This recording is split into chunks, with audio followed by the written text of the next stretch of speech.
So my last review was on the 4Kids dub of One Piece, but as we all know, their reign of terror ended in 2007. And what came to replace it? FUNimation's dub of One Piece. Ironically, I heard this news that FUNimation took over the dub on a Friday the 13th.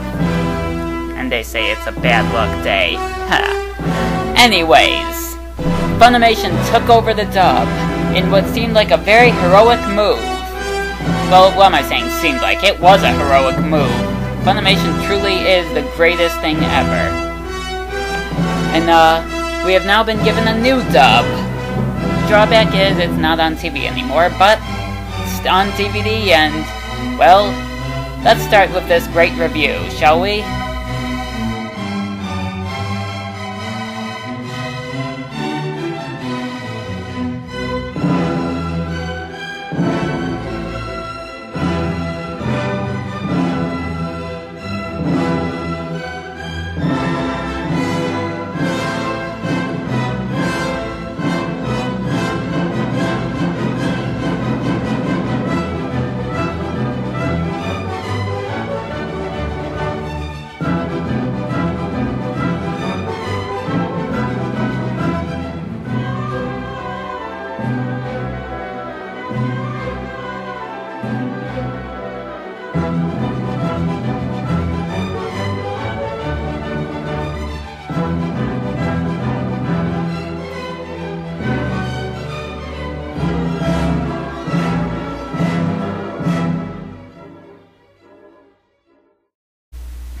Question 1. Is the opening left intact or dubbed in English?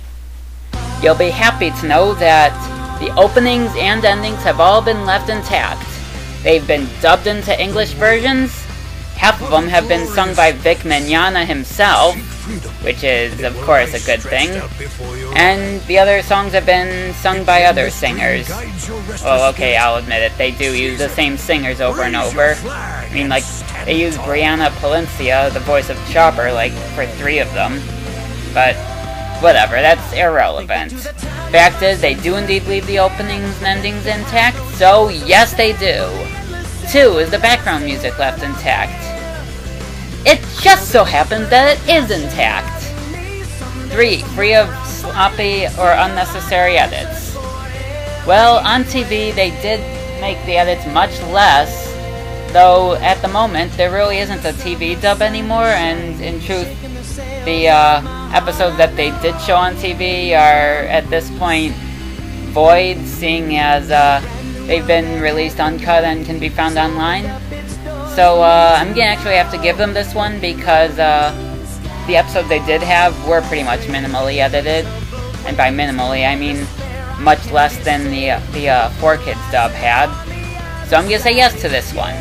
Number 4, free of heavy Americanization. I forget, did they edit the rice ball scene in their version? Oh wait, that's right, they didn't. Yes, it's very free of heavy Americanization. Number 5, uncut version available to the public in some way. That's the only version that's available to the public, is an uncut version. Yes. 6, good voices. You know, it just so happens that it does have awesome voices. Just think about this. Playing Luffy, Colleen Clickenbeard, known to play Riza Hawkeye from Fullmetal Alchemist, and in the new dub of Dragon Ball Z Kai, she voices Gohan. And for Gohan, she uses a similar voice to Luffy's anyways, though only slightly younger. But nonetheless, Colleen is Luffy. Playing the role of Usopp, we have good old Sony Strait, known best for playing the noseless Krillin. Of course, it is kind of ironic that he went from voicing the guy who has no nose to voicing the guy who has a nose the size of Pinocchio's. And by that, I mean he's Jewish. No, I'm just kidding. And in addition to that, we have Sanji, who's voiced by Eric Val, known best for voicing future Trunks. Which is kind of funny because that's exactly who I was expecting them to have voice Sanji. It's kind of funny that they went with exactly who we expected. In addition to that, good old Chris Sabat, known for, well, lots of voices. Heck, he's the Mel Blahnik and Tom Kenny of anime voices. No, well, kind of. He's voicing Zoro. And yes, this version actually calls him Zoro. In addition to that, some other noteworthy roles are Luffy's brother Ace. Who voices him, you ask? Good old flame alchemist Travis Willingham, who has now, as a result, been cast typed as every fire character imaginable. Heck, I'm told he's playing the Human Torch in some American show that I've never heard of. Another noteworthy voice in this dub is we have the great Vic Mignogna, voicing a character named Nezumi, who was actually the one who originally gave Luffy his wanted poster. Why this is significant to know is because in the 4Kids dub, they had Dan Green, who is, as everyone knows, 4Kids is one ace in the hole, the one voice actor they can always count on to give a good performance. So what did Funimation do to top that? They chose Vic Mignogna.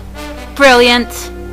And another noteworthy one is that playing the role of Vivi, yes, they call her Vivi, not Vivi, and is Caitlin Glass, which is a very good thing because, well, in the 4Kids dub, let's face it, we all know, we've made all sorts of jokes about how the previous voice, whose name I don't even care to figure out, did a horrible job. It wasn't the voice that was bad, it was the acting that was horrible. So, in a way, Funimation replaced the voice and hired an actor. Well, actress. They never had anyone to replace with as far as acting goes. And luckily, Vivi is now able to act, which is a good thing. And among other noteworthy performances is the fact that playing the role of Buggy the Clown is Mike McFarland, known for playing several characters like Master Roshi, among others. He also plays some other characters in other shows. I can't figure out all of them, but in addition to that, there's Moji the Lion Tamer, one of Buggy's crew members, who is voiced by Chuck Huber.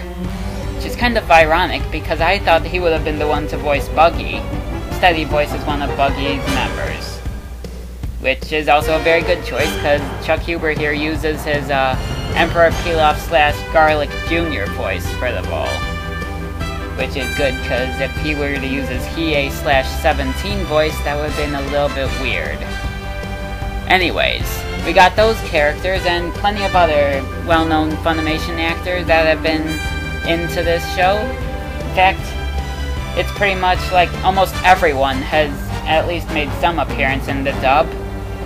Except for Aaron Dismuke. Sadly, he hasn't been in the anime. All he has done so far is play young Zoro in one of the games. Poor Aaron. Oh well, maybe they'll give him a role later. Personally, I think they should have him voice young Ace later on, but that's just me. But nonetheless, this dub is full of great voices.